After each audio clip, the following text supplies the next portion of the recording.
If you're like me and have been hunting, trying to find a open world fantasy game, but you don't want to go back and play Skyrim for the 15th time, then I recommend you check this new guy coming out on the block, Tainted Grail Fall of Avalon. This is a new game that's coming out by Awakened Realms that's currently in early access. It's a game based off of Arthurian legends, things like Lancelot, Merlin, Knights of the Round Table, all those tales of old in a dark fantasy first-person open world game. Let's see how this game stands out amongst the big dogs of the open world fantasy genre and see what it has to offer. The story of Tainted Grail follows 600 years after King Arthur led his people across the sea from their homeland that was being ravaged by a plague over to Avalon. When they arrived on Avalon, they made a desperate attempt at an age of conquest to take the land from the residents of the Forebearers, and with the help of Merlin, they used their magic to help cleanse the land of the Weirdness. The Weirdness is a mysterious fog of primordial energy and chaos and corruption that pretty much whenever it touches something, weird stuff and craziness starts to happen, thus the name. However, as time has gone and passed, and the Weirdness is starting to encroach back within the lands, you are a prisoner, and you must uncover the secrets and help fight against the primordial forces that are within the land and uncover all the secrets within it. And thus, your journey begins. Jumping into the character creator, it is nice that you are able to do all the bells and whistles that you typically see in an RPG of customizing your character. Even though majority of the time you're going to spend it in first person, it is nice to be able to make the character how exactly you want it and envision it in your head. Now, in addition to that, there are some cool features that are in here, such as the difficulty slider. So if you're just a lore guy like me, you just want to get the story, get out, you can put it on easy. There's also, normal for that typical playthrough. And then of course, for the crazy people out there, there is the harder difficulty for you to be able to have that challenge of fighting those harder bosses. One thing that is nice too is, say like this is your second or third character and you're wanting to try a different playstyle out, they do give you the option to be able to skip the tutorial island, which will save you a good amount of time as well. So I rather appreciate that. Good wins all around here. When inside the prison, you're going to be asked by the guard a variety of different questions. These questions will affect whatever starting skills your character will have right at the beginning of the game. Let's actually dive in and quickly talk about what skill points and skills do. Let's talk about skill proficiencies. So, you have 5 different categories here. You have strength, which is all of your unga munga, big attacks, unarmed, blocking, athletics for how well you can sprint and swim, etc. Then you have endurance, which is based off of the different armor types that you wear. Dexterity, which is all about your dodging, your sneaking, your archery, your theft, pretty much all that stuff. Spirituality, anything magic, and practicality, which is anything relating to crafting. As you use these skills, you're going to become stronger and stronger and stronger with them. As time goes on, you're going to be able to get more active effects, but by leveling these up, you get these wonderful things called skill points.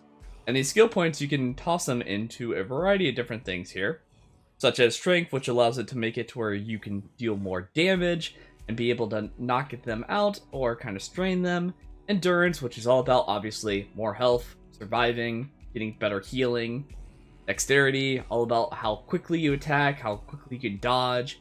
Spirituality, getting that mana back that you desperately need because it's the lifeblood of a mage. And perception, which is all about little odds and ends like crit effects and things that, such as combos, etc. This one's pretty an interesting tree, so I definitely want to kind of toy around with any sort of build. But in general, the basic thing is as you use more of your skills, you get better and better with them. And this allows you also to be able to kind of customize your character to build that sort of fantasy that's in your head. You could be a spellblade, you could be a mage, you could be a full-on rogue, full-on Unga Munga warrior, whatever playstyle that you prefer. Let's actually dive in and talk about the variety of different playstyles that you can try out. First build I wanted to show off is the good old stealthy boys, the rogues, the shadow blades, the bandits. And how this playstyle overall works is you're going to use stealth as kind of like your opener to get as many hits and attacks in as possible. Once you actually get into the flurry of the combat, you also have a variety of other skills that you could use to kind of distract around, so that way you're able to get those hits in. And one of the nice things about it is the new summoning spells, which allows you to throw a crow at a person, stun them in place while you're attacking their partners and friends. And it just makes it to where overall with the time slow abilities and a variety of other different abilities out there, you can do some really cool combos. Next up is your big old warrior. This character has pretty much health, it has the armor, and it has the damage. Everything you could ever possibly want. A little bit more of a simplistic playstyle, but it does have a little bit of depth of things that you can mess around with. When it comes to the warrior, your main thing is utilizing your stamina to the best of its ability, whether it's for blocking or making sure that you get those big hits. Also, one of the things that you're going to be paying attention when you play this particular type of character is you're going to be paying attention to the stagger meter. As you do damage, you'll be able to break their stagger, which will allow you an opportunity to maybe switch to a two-hand and get them big hits in there. Overall, this character is nice. It's one of my favorites so far in the game. I highly recommend checking it out if you are a newer player. Now, of course, it wouldn't be a fantasy game without the classic Mage, and boy oh boy does this game have some magic for you. Tons of varieties of different spells, and they hit hard. Now, of course, if you get hit in the face, you're probably going to die, but if in the event that you don't get hit in the face, you're able to wipe out the competition like no other with all of your different tactics and spells. You've got drain life abilities, you've got pocket heals, you've got lightning that zaps out of your hands. I mean, this character pretty much has it all. And once you start to get those skill points rolling, mana really doesn't become a problem, which is super nice because mana is the lifeblood of a mage. Overall, if you want to be a spellcaster, not really my cup of tea, but it is there, and it does have a variety of tools that make it freaking awesome and feel good. Tainted Grail has a very vast, huge world with a lot of things to offer and a lot of things to explore and learn about as you continue on with your journey. The first thing that you're going to want to do is you're going to want to make sure that you talk to NPCs. This is a great way for you to be able to get additional quests, learn lots about the world and a lot about the different factions, and in general it helps point you to the right direction of where you should be going in the story for whatever your particular level is at.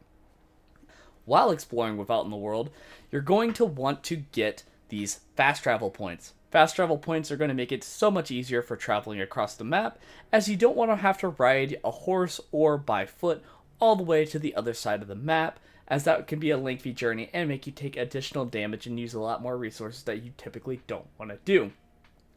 Speaking of enemies though, there are tons of different little enemy camps and things out there in the world, so it makes it for really great ways of learning those locations and learning to fight those enemies so that way you can help level up your character.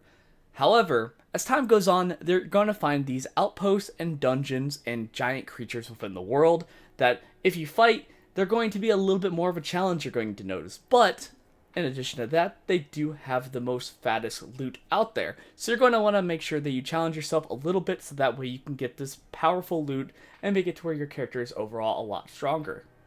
Speaking of looting though, there are hidden idols and things in the world that give you bonuses permanently to your character. I was able to find one right at the beginning of the game in the prison, which gave me additional health.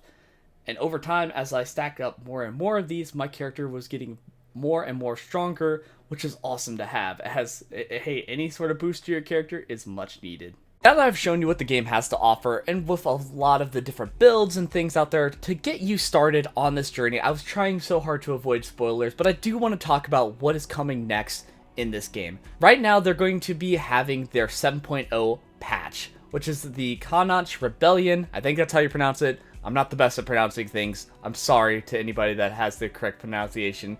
But this patch has added a lot. It's added a lot of optimization and visual updates, of course, but it also completely redid the combat mechanics to make it to where it's more engaging, and overall rebalanced a lot of the different playstyles, so a lot of them have something to offer. As we've seen in the video, I was able to do a mage, a rogue, and a warrior, and they're all pretty much the same, and they had their own fun aspects to it. On top of that, they've been adding additional areas with every single couple of patches, and this one added the whole region that we saw in the video.